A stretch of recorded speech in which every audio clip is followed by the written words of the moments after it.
Ini Allah diciptakan dalam bentuknya, kamu bilang katanya, ini kamu samakan seperti seseorang menggambar sesuatu. Saya mau tanya sama kamu seriusan? Menyamakan Allah menciptakan manusia dengan kita menggambar sesuatu. Kalau gambar tentu pakai sketsa nih, saya sketsakan dulu wajah kamu. Nih Yusuf PI, saya pakai peci. Memang belum tentu gambarnya sama. Berarti kamu mau mengatakan Allah menciptakan itu kayak manusia. Pak lihat gak jelas, gak sesuai dengan gambarannya. Duh, kasihan banget banyak blundernya ini Ustadz. Allah kamu jelas menciptakan. Jangan kamu tafsir. Ini hadis, bukan Quran. Harusnya kita bahas asbabul wurud, bukan tafsir lagi. Ini hadis loh, bukan Quran. Allah Azza wa Jalla menciptakan Adam dalam bentuknya. Bentuk siapa ini? Bentuk Allah, berarti Allah punya bentuk. Nah, dilanjutkan tinggi beliau 60 hasta. Berarti kalau Adam tingginya 60 hasta, tinggi Allah berapa hasta? Kalau dalam bentuknya 60 hasta, ya. Tuh, kemudian kamu mau mempertanyakan apa lagi? Mengenai Islam yang tadi saya tanyakan sama kamu, tadi ada 2 pertanyaan kamu belum jawab ya. Ada 2 pertanyaan loh. Ruhullah itu belum jelas kamu. Kamu nggak kan dalam bahasa aslinya. Karena dalam bahasa aslinya tidak ada kata ciptaan rohnya itu. Langsung merujuk domir. Itu saya tidak bahas, saya sudah tahu itu merujuk pada Allah. Yang kalamullah juga belum dibahas, dijawab itu ya. Silakan dijawab. Oh ya, nanti yang perjanjian lama itu ya, Roh Kudus. Nggak cukup waktunya.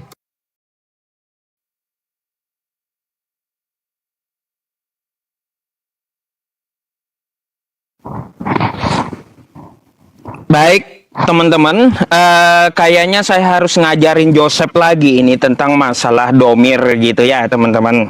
Ya, mana ada yesukun itu isim domir, rupanya nggak ngerti domir mutasil dia gitu ya. Kosakata dari ana ya, Sep ya. Isim domir mutasilnya itu ya sukun, Sep ya. Ya sukun. Paham?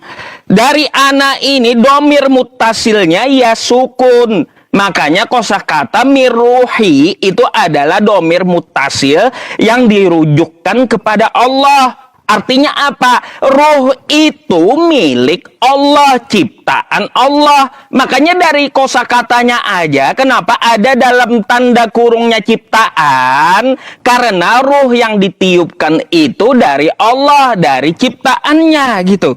Paham?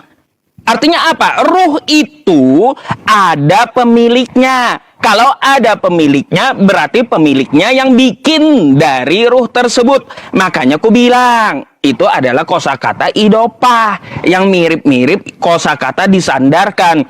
Baitullah, abadullah, ya, terus ruhullah. Sama itu kosakatanya idopah dia. Kata yang disandarkan gitu. Masa domir aja harus, diulang-ulang gitu. Terus kata bentuknya. Serius kamu katanya itu kayak sketsa Tuhan kamu itu menggambarkan manusia. Nih, ya. Saya bukakan ini aja dah ya.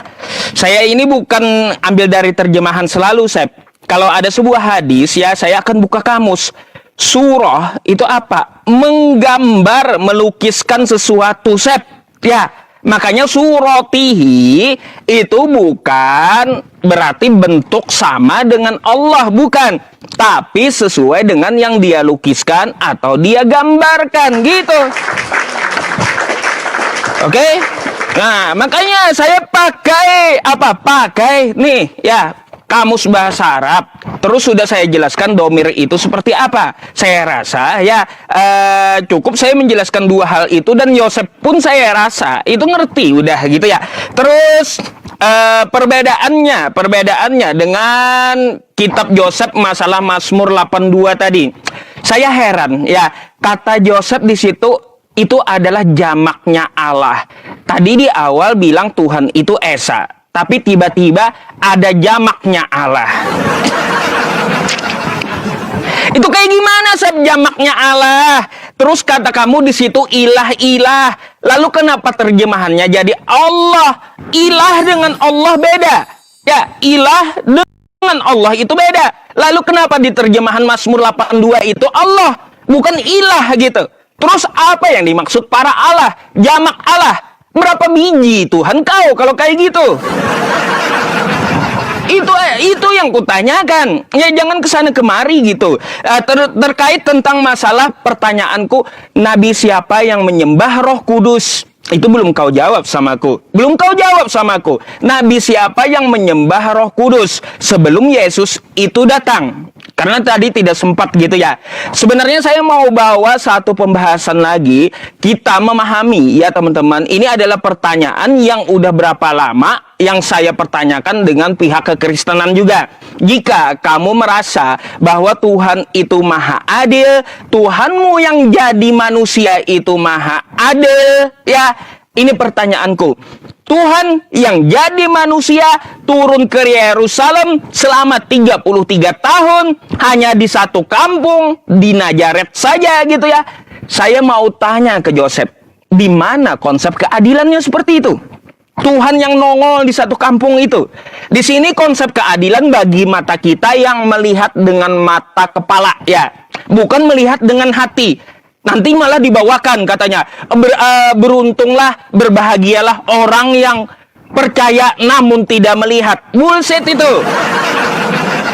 Bukan itu yang kumaksud. Mana keadilan Tuhan maha adilnya ketika Yesus turun di Yerusalem 33 tahun, hanya segelintir orang yang dapat melihat. Saya, Joseph, tidak dapat lihat Yesus. Itu di mana konsep keadilan Tuhanmu di mana? Di mana sih konsep Kristen ini ancur-ancuran gitu? Konsep keadilannya saja tidak bisa dibuktikan. Coba gimana? Tuhan yang jadi manusia, cara membuktikan konsep keadilannya bagi seluruh manusia gimana? Silakan.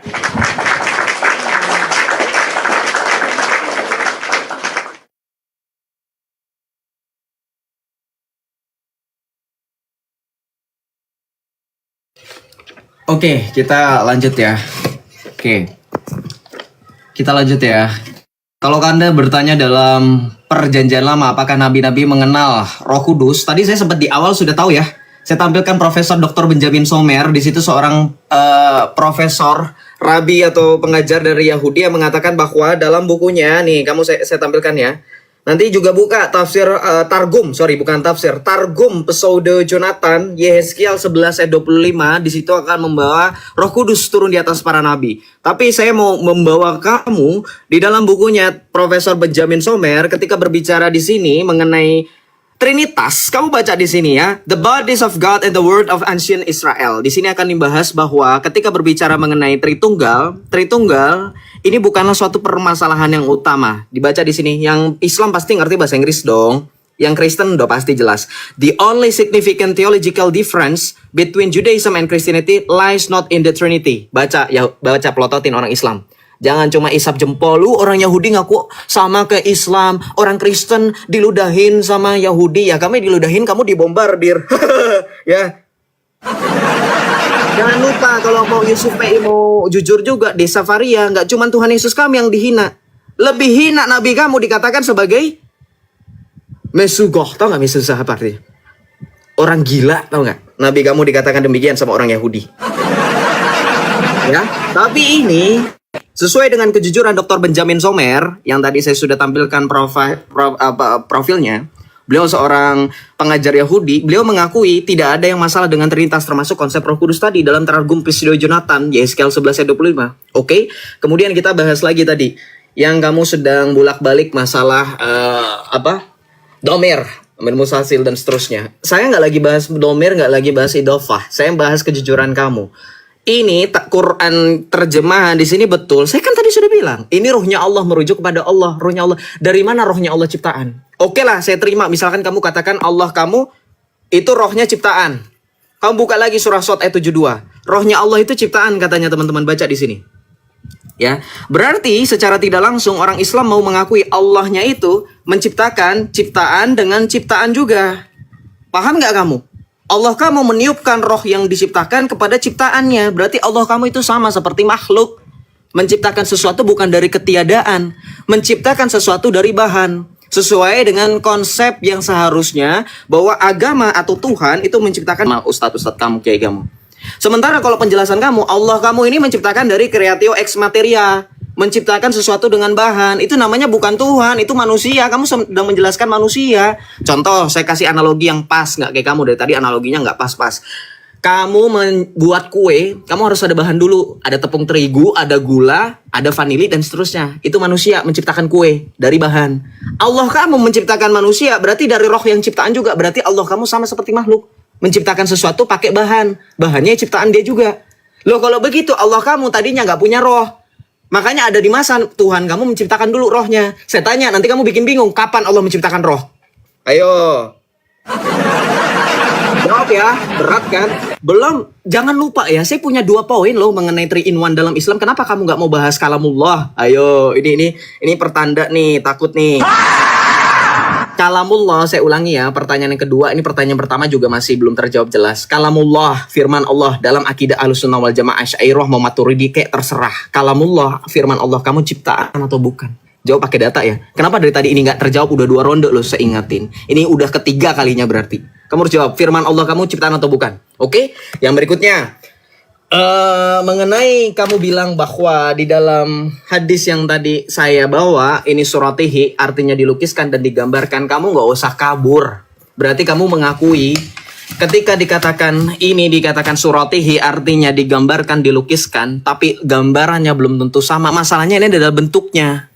Nih, juga dikatakan bahwa bentuknya ini merujuk kepada siapa? Di sini kepunyaan siapa?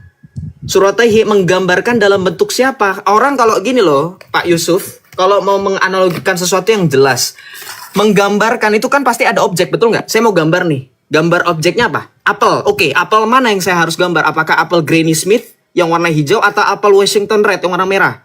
Atau gini deh, saya mau gambar objek gunung. Gunung mana yang mau saya lukis? Gunung Pangrango atau Gunung Gede? Artinya apa? Tetap harus ada objek yang digambarkan. Jadi ketika Allah menciptakan manusia dalam gambaran, gambar siapa? Allah ngegambar pakai gambar siapa objeknya? Muter-muter aja Islam. Silakan dijawab.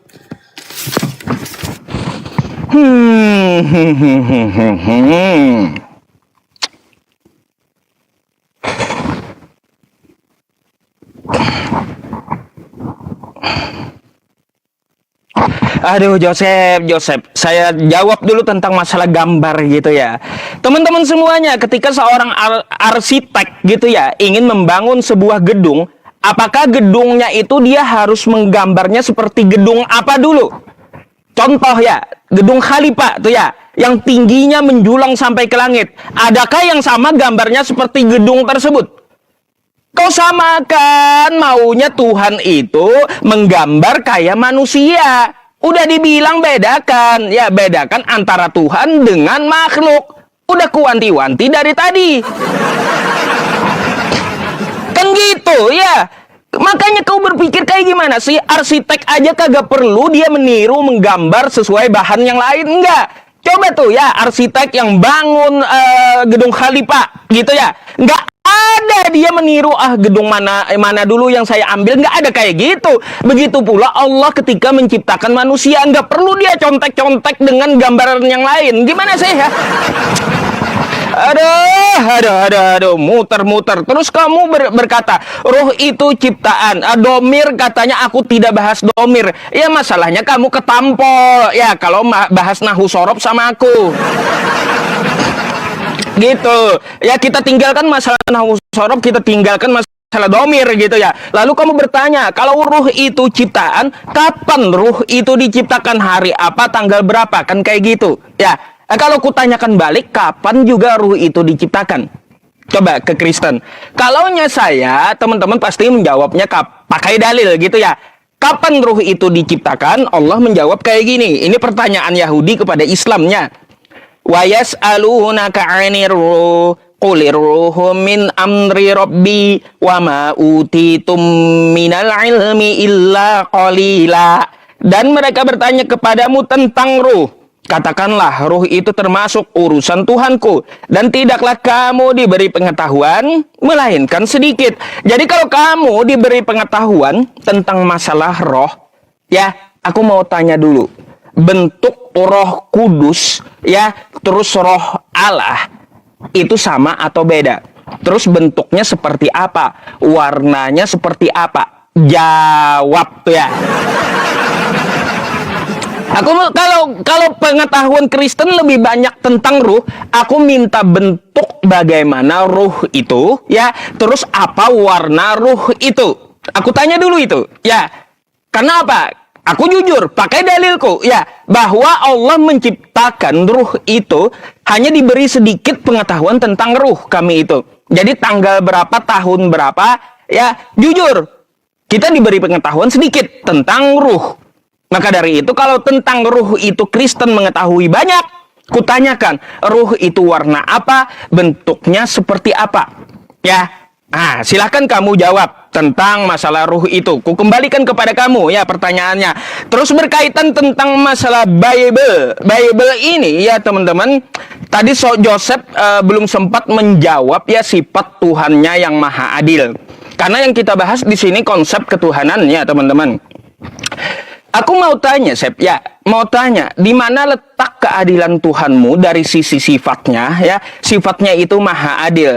Ketika seorang manusia diambil rupanya oleh Tuhan, lalu turun 33 tahun di Nazaret, hanya segelintir orang yang dapat melihat Tuhan. Aku mau tanya, jawab dengan jujur, di mana letak keadilan Tuhanmu bagi orang buta seluruh dunia? Coba, kalau Allah Subhanahu wa Ta'ala, ya, Sep, ya, sejak zaman Nabi Adam sampai hari ini kita hidup, itu tidak ada yang dapat melihat zatnya. Artinya itulah dia maha adil gitu. Dia maha adil, tidak dapat dilihat manusia zatnya. Sekarang aku mau tanya Tuhanmu. Tuhanmu katanya maha adil. Oke, kalau dia turun mengambil rupa manusia selama 33 tahun, ya, mana keadilan bagi kalaunya dengan hati kan nanti dibawakan berbahagialah orang yang tidak melihat namun percaya. Bukan itu. Bukan itu yang ku minta. Keadilan Tuhan bagi mata seluruh orang di dunia. Gimana keadilannya terhadap orang buta? Silakan dijawab.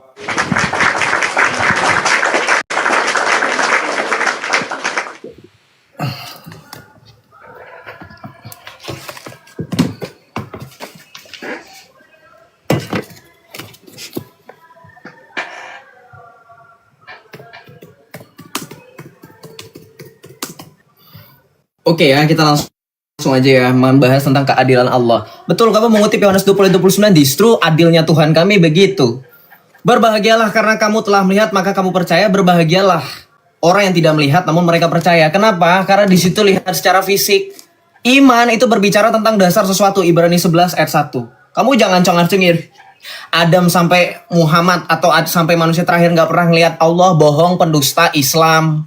Ahlussunnah wal Jamaah kok menyangkali Allah bisa terlihat pakai mata. Ini nggak pakai data, cuman pakai congor, dipikir masjid kali ya. Ini itu room TikTok, bukan masjid. Kalau masjid kamu ngomong kayak gitu diaminin banyak orang, saya nggak apa-apa. Nih baca.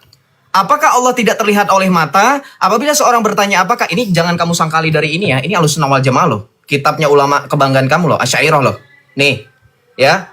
Ini akidah Asy'ariyah loh, akidah kamu Imam Asy'ari. Kamu jawab ya. Kamu tadi berbohong, berdusta, Allah tidak terlihat secara mata. Kamu baca di sini. Mata kepala loh ini. Karena melihat Allah merupakan kenikmatan yang paling utama. Loh, berarti 33 tahun yang lalu Allah telah menampakkan dirinya itu adalah kenikmatan yang paling utama. Jadi orang Kristen udah tahu nikmat yang paling utama itu melihat Allah, bukan bidadari-bidadari montok ya. Oh, luar biasa. Jadi dalam Islam pun diakui. Kamu bilang katanya Allah nggak pernah kelihatan, Allah nggak pernah kelihatan, kata siapa? Aduh, ini TikTok ada apa lagi? Bentar. Oke, saya lanjut. Dikatakan bahwa di dalam surah Yunus, bahkan dalam surah Al-Qiyamah ayat 23, Ustadz Yusuf silahkan dicek bahwa Al-Qiyamah ayat 23 itu dikatakan Allah, orang-orang pada hari kiamat akan melihat Allah dalam mata kepala. Ya, jadi di situ Islam juga akan melihat Allah pakai mata kepala. Ya, kemudian nanti kalau Ustadz nggak percaya Allah akan datang di hari kiamat, jangan bilang kebangkitan ya, jangan bilang di surga. Ustadz tambahan, Al-Qiyamah ayat 23, Al-Baqarah ayat 210, Al-Fajr ayat 21 sampai 22, di situ berbicara di dunia, bukan di surga. Karena nanti kalau kamu baca Al-Fajr 21 22, itu berguncang bukan di surga yang berguncang, walaupun di surga ada berbagai macam merek kasur, yang di situ ada bidadari montok diguncang, bukan, tapi bukan itu. Baca di situ, ya. Di situ dikatakan kalla idza dukkatil ardu dakan ardu, di situ merujuk kepada bumi. Tuhanmu datang kelihatan secara mata. Berarti di Islam juga kelihatan, jangan bohong ya. Oke, jujur. Kemudian yang selanjutnya berbicara mengenai keadilan lagi dalam kekristenan. Adil nggak adil? Tuhan kami nanti akan kelihatan kok. Di mana? Baca dalam Matius. Ini yang dikutip dalam Al-Baqarah 210. Matius 24 ayat 21. Jadi nggak cuman di Yerusalem aja Yesus kelihatan. Puji Tuhan karena Yesus sudah berjalan di muka bumi, makanya kita tahu nanti Yesus datang kedua kalinya dengan cara yang seperti apa. Kita baca di sini. Matius 24 ayat 29 sampai 31. Di ayat 30, pada waktu itu akan tampak tanda anak manusia di langit, semua bangsa di bumi akan meratap dan mereka akan melihat. Semua bangsa di bumi loh. Ya. Semua bangsa, artinya apa? Ini adil.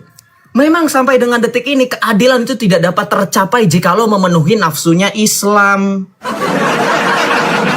Makanya Tuhan Yesus jawab nanti pada saat kedatangan kedua kalinya pun, saya ulangi, ini ada dalam surah Al-Baqarah ayat 210 dan Al-Fajr ayat 21 sampai 22. Ini kalau Ustaz Yusuf Ibrani buka ya nanti ya, telaah sendiri. Ya. Oke. Baik, nanti lanjut juga di dalam kitab Wahyu, di sini juga dikatakan bahwa Tuhan Yesus akan datang segera.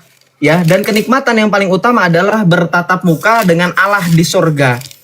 Jadi ketika berbicara mengenai kedatangan Tuhan Yesus untuk kedua kalinya, Alkitab selalu konsisten. Dan nanti kalau misalkan ditanya bagaimana, ayat 14 dibaca. Lalu aku melihat sesungguhnya ada suatu awan putih, dan di atas awan itu duduk seorang seperti anak manusia dengan sebuah mahkota emas di atas kepalanya. Luar biasa, penglihatan yang sama seperti pada saat nanti. Ya. Begitulah konsistennya Alkitab kami. Oh, kalau misalkan kurang dengan Matius 24 perkataan Yesus sendiri, kita baca dalam Matius 16 ayat 27. Perkataan Tuhan Yesus begitu konsisten. Dalam Matius 16 ayat 27, Tuhan Yesus pun mengatakan hal yang sama. Nih, Matius 16 ayat 27 baca. Sebab anak manusia akan datang dalam kemuliaan Bapaknya bersama dengan malaikat-malaikatnya. Ini Matius 16 loh.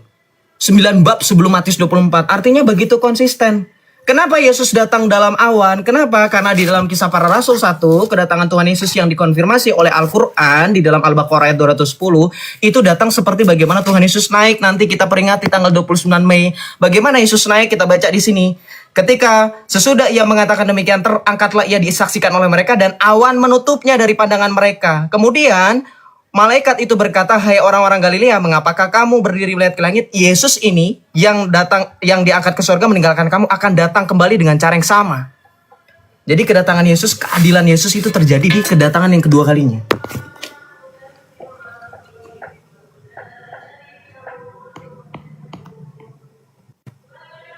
Ini kayaknya sudah lebih 1 jam ya, Ustaz. Berarti berapa ronde lagi? 1 kali lagi boleh. 1 kali putaran, habis itu closing 5 menit. Sih? Kita berapa? Aku kulihat di sini 1 jam 10 menit udah. Oh iya, berarti betul ya. Kalau lewat 1 jam ya, iya sih. Ya sudah, 1 kali lagi. Berarti maksudnya aku tanggapanku, habis itu kamu menanggapi, habis itu closing. Kesimpulan. Oke.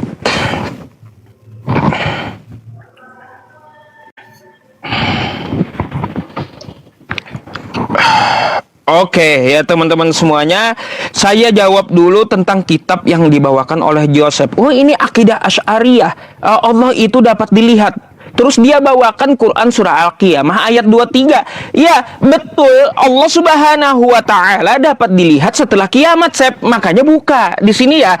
Nih, buka aja kau langsung ya dari Al-Qiyamah 23 yang kubukakan ya. Di mana konteksnya itu dapat kita lihat di sini dikatakan Allah dapat dilihat di negeri akhirat. Gimana sih, Sep? Bukan dilihat di dunia, bukan.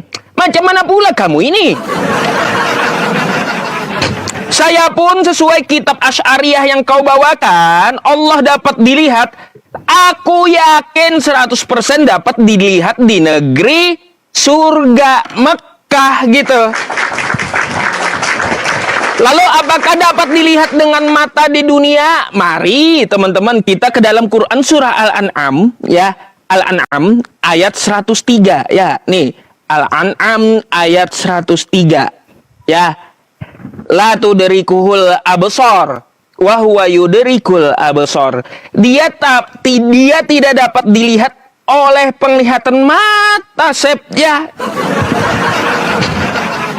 Jadi konteksnya Joseph ya, Allah zatnya tidak dapat dilihat dengan mata selama di dunia. Aku bawakan tadi itu menyebutkan konteksnya di mana. Kalau di akhirat kami pun sepakat gitu. Ya, di surga dapat melihat Allah. Memang bukan bidadari, tapi Allah yang dilihat itu adalah kenikmatan yang paling utama di dalam surga. Jadi seperti itu maksudnya. Sesuai dengan kitab Asy'ariyah, sesuai dengan Quran surah Al-Qiyamah, sesuai pula dengan Quran surah Al-An'am ayat 103. Allah tidak dapat dilihat dengan mata, ya, tapi dapat dilihat nanti oleh penghuni surga. Terus, kalau kamu ingin melihat Allah, ya kita set ya. Mata kita ini tanpa alat bantuan, lihat telinga sendiri aja nggak bisa. Boro-boro kau mau lihat Tuhan, lihat zat Allah, lihat mata sendiri aja nggak bisa tanpa alat bantu, gitu. Ampun. Makanya kamu kalau memikirkan Allah itu sudah kubilang di awal, jangan kau samakan dengan makhluknya. Itu udah kupinta di awal dari kamu. Ya, kenapa tadi aku menyampaikan tafakkaru fi khalqillah wala tafakkaru fi dzatillah? Artinya apa? Mengenal Allah itu dari ciptaannya dulu. Ciptaannya contohnya mata. Nih hal kecil mata ya. Telinga dapat kita rasakan, tapi tidak dapat dilihat dengan mata. Boro-boro lihat Tuhan. Saib, udah ku bilang ya, Tuhan yang dapat dilihat itu tidak adil. Ya, tidak adil. Sesuai yang ku bahas tadi. Kalau Tuhan tidak dapat dilihat, itu artinya dia maha adil. Tapi kalau Tuhan kelihatan, di mana letak maha adilnya? Pasti Joseph teman-teman membawakan ayat Yohanes tadi kepada saya. Oh, masalah keadilan itu di iman. Lalu di mana letak keadilannya bagi seluruh mata manusia? Itu yang kutanyakan dari tadi. Mata manusia. Di mana adilnya Tuhanmu jika dia turun 33 tahun? Mana keadilannya bagi orang buta? Orang buta seluruh dunia tidak dapat melihat Tuhan. Ya, sama kamu dan aku tidak dapat melihat Yesus karena dia turun di abad pertama. Ini Tuhan macam apa gitu loh. Tuhan macam apa? Hanya dilihat di abad pertama bagi segelintir orang, bagi orang sekampung doang. Di mana letak adilnya Tuhanmu kalau kayak gitu? Keadilan dia bagi seluruh mata manusia. Kalaunya iman, ya iman semuanya pun beriman, Seb. Melihat Allah dengan hati itu iman. Kalau keadilannya itu, yang namanya maha adil, itu mencakup dari seluruh aspek gitu. Termasuk mata kita. Contoh ya hidung kita. Mau kafir atau tidak, mau buta atau tidak, mau bisu atau tidak. Semua manusia dikasih napas oleh Allah ya. Mau dia buta, mau kagak gitu. Tapi seluruh manusia dikasih napas oleh Allah. Adil tuh. Nah sekarang mana keadilannya bagi mata? Tuhanmu itu mana keadilannya bagi matamu? Ya silakan. Habis ini closing ya teman-teman. Joseph dulu menanggapi ini.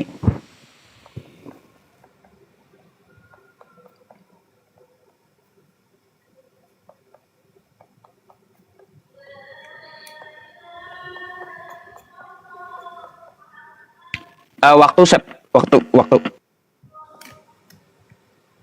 Oke, sorry. Ini udah kedengeran ya. Oke, shalom teman-teman. Ya, kita lanjut ya. Begini, tadi saya mau langsung jawab aja ya biar nggak kelupaan. Mungkin Yusuf PI selalu lupa dengan ucapannya sendiri. Tuhan yang tadi dibilang apa? Tuhan yang menampakkan dirinya itu tidak adil. Masa sih? Nggak bisa dilihat pakai mata kepala? Masa sih? Buku yang sama. Bohong lagi, Islam lagi. Aduh. Baca. Dalil lain hadis Nabi tentang melihat Allah. Baca.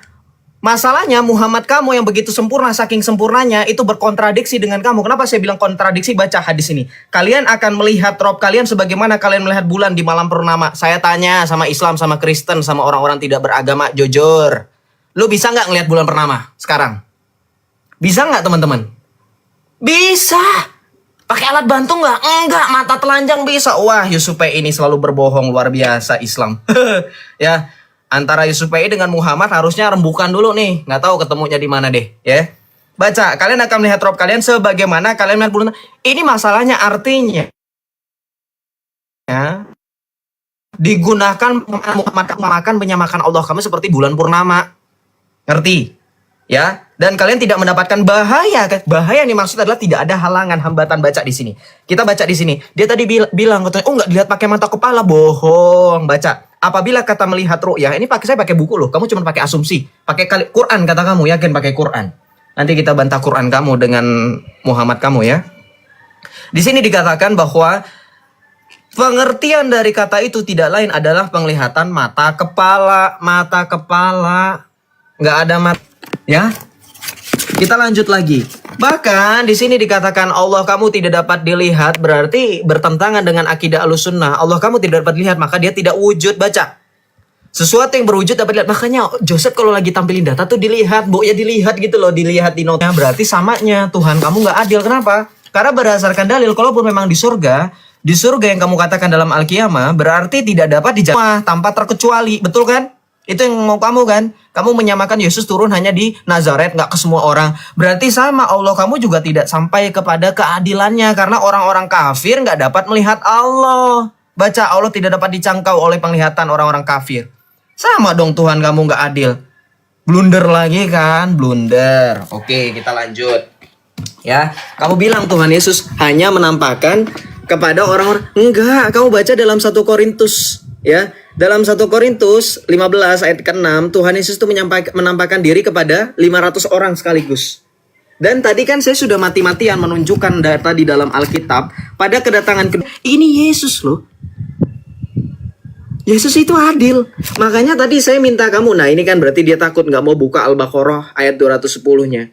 Al-Baqarah ayat 210 yang kamu nggak mau buka itu berbicara tentang Yesus Kristus. Kenapa? Di sini Al-Baqarah ayat 210 dikatakan bahwa Allah akan hadir, tidak mereka tunggu-tunggu kecuali kedatangan Allah dalam naungan awan bersama malaikat-malaikat. Dan di sini Allah yang dimaksud adalah Tuhan Yesus, karena di sini anak manusia di atas awan-awan bersama malaikat-malaikat. Ini Tuhan Yesus. Kalau kamu cuma nyeringai smirk, but you do nothing, gak ada klarifikasi, kamu bantah lagi surah Al-Fajr ayat 21 sampai dengan 22. Ini gak dibantah dari tadi. Dua surah ini. Al-Fajr 21 sampai dengan 22 kita baca.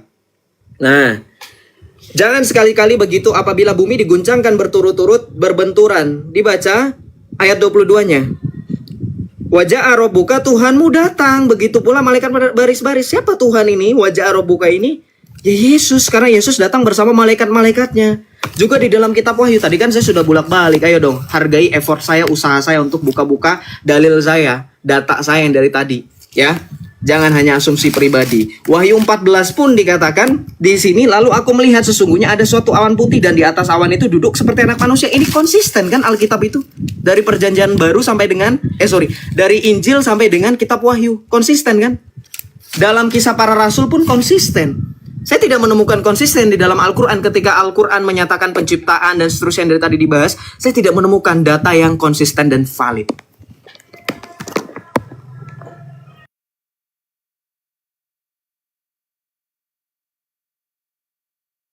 Sep, aku konfirmasi dulu, kesimpulan tidak nyeberang lagi ya?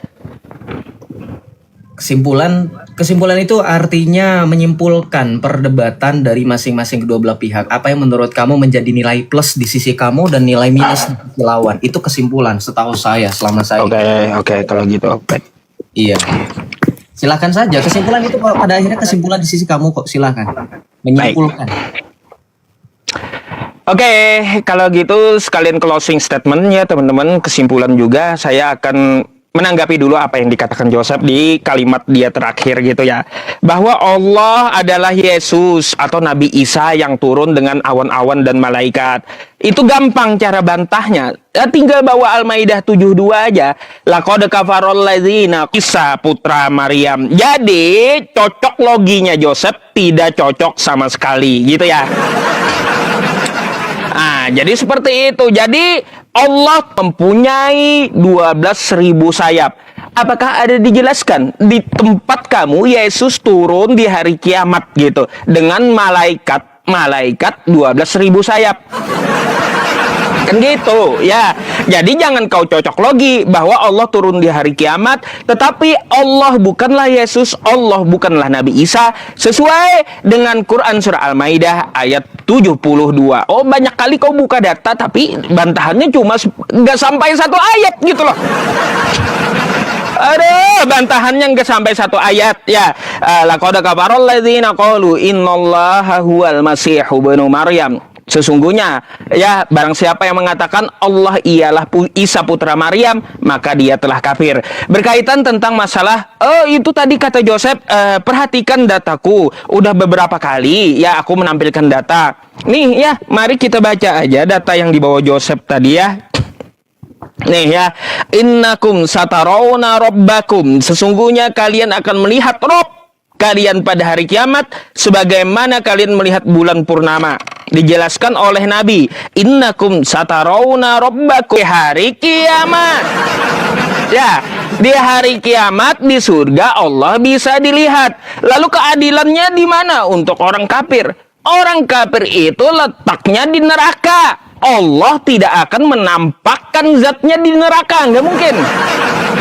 Ya, coba Anda buka di dalam Quran surah Al-Bayyinah di ayat ke-6. Innalladzina kafaru min ahlil kitabi wal musyrikina fi nari jahannam khalidina fiha ulaika hum syarrul bariyah. Sesungguhnya orang-orang kafir dari ahli kitab dan orang-orang musyrik, mereka akan masuk neraka jahanam ya, dan kekal selama-lamanya di dalam neraka. Sedangkan Allah menampakkan di surga, bukan di neraka.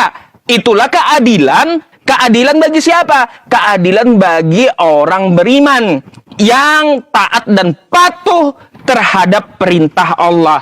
Maka bonusnya langsung melihat Allah. Kalau orang yang tidak beriman, ngapain diperlihatkan Tuhannya? Ngapain? Disiksa aja ianya. Jadi ada bentuk keadilan Allah bagi orang beriman dan tidak beriman. Yang kutanya itu konteks dunia. Ya, dari tadi konteks dunia. Kalau Tuhanmu turun ke dunia, mana keadilannya bagi orang buta? Kan itu konteks dunia. Karena Tuhanku Allah Subhanahu wa Ta'ala tidak menampakkan dirinya, tidak menampakkan zatnya, tidak dapat dilihat dengan mata. Adil dia bagi orang buta yang tidak dapat melihat, bagi yang tidak buta yang dapat melihat, tetap Tuhan itu tidak dapat dilihat dengan mata. Karena apa? Dia maha adil. Daripada Tuhan yang turun 30 tahun di satu kampung, gitu ya.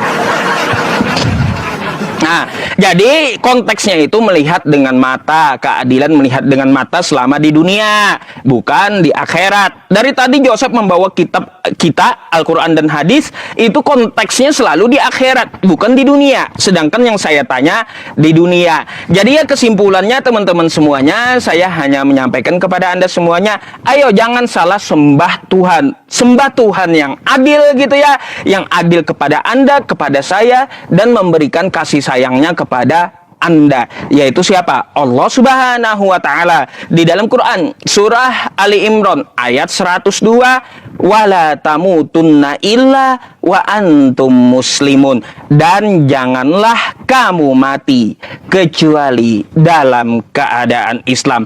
Allahu Akbar. Terima kasih ya teman-teman atas perhatiannya di dalam diskusi ini. Silakan Joseph.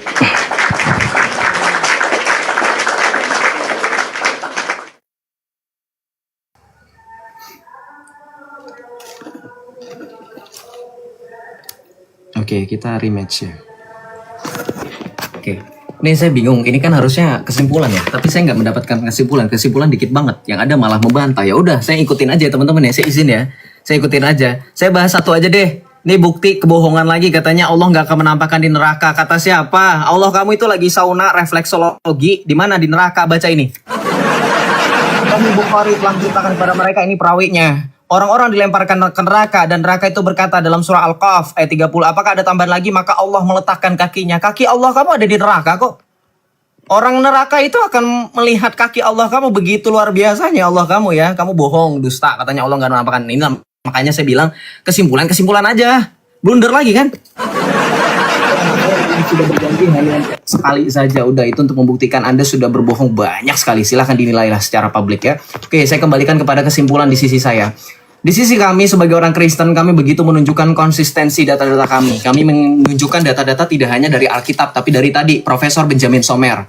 seorang profesor Rabi Yahudi yang menjelaskan tentang kontinuitas atau fluiditas keberlanjutan konsep ketuhanan kekristenan yang kamu tidak mampu bantah kan, kamu akui itu. Ketika saya bawa data dan Kristen saya dibantah dengan Al-Maidah ayat 72, perhatikan loh. Kita boleh mengembangkan tema diskusi yang lanjutnya kalau kamu berani. Apakah Isa Al-Masih dalam Al-Maidah ayat 72 sama dengan Yesus Kristus di dalam Alkitab? Kamu berani? Saya punya bukunya. Jangan kamu lari di dalam Yesus Kristus dalam Alkitab kamu bawakan, oh ini bantahnya pakai Al-Maidah 72. Salah, kamu salah pilih lawan. Saya sudah sering nantangin orang. Isa dengan Yesus berbeda, bantahannya tidak ada dan tidak terjadi dan tidak teraplikabel di dalam Al-Baqarah ayat 210. Kemudian yang berikutnya, kesimpulan dari sisi kami adalah ketika membahas tentang keadilan, saya sudah menunjukkan berulang-ulang, teman-teman boleh diputar lagi live-nya. 3 kali saya pakai data Matius 16 ayat 27, Matius 24 ayat 29 sampai 31, Wahyu 14, Wahyu 22. Ketika berbicara mengenai Tuhan Yesus akan datang kedua kalinya. Kalau memang pada intinya keadilan di mata, harusnya Yusuf VE juga berani membahas tentang hadis bahwa Allah turun di sepertiga malam langit dunia.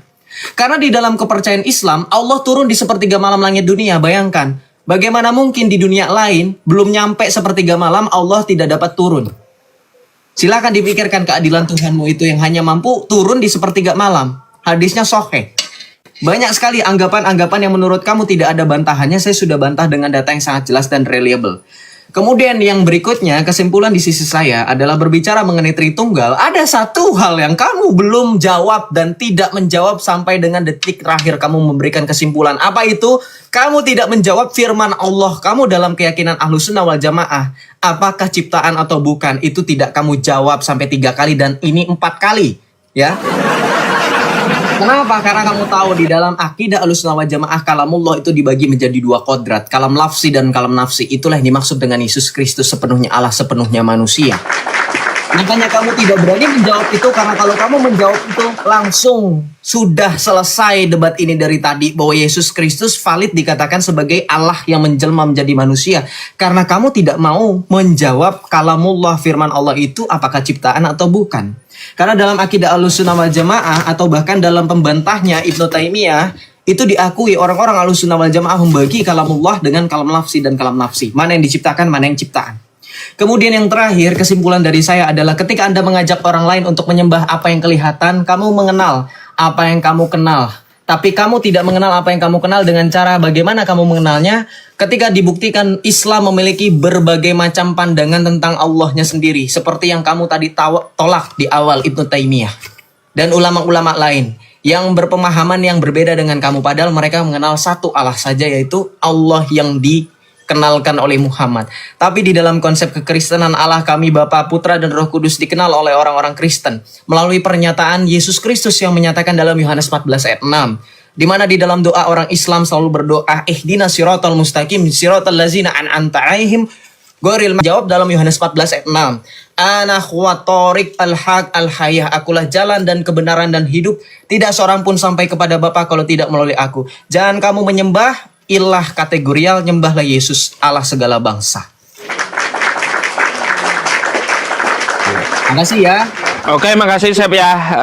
Nanti kita bisa susun lagi diskusi dengan tema yang lain. Oke. Thank you ya. Bye-bye. Oke, terima kasih. Bye-bye.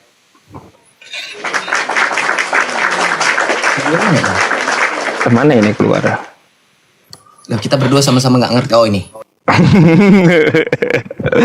Baik teman-teman, ada beberapa hal yang perlu saya sampaikan kepada kawan-kawan sebelum kita melanjutkan ini ya. Menanggapi Joseph tadi, ihdinas siratal mustaqim siratal ladzina an'amta 'alaihim ghairil maghdubi 'alaihim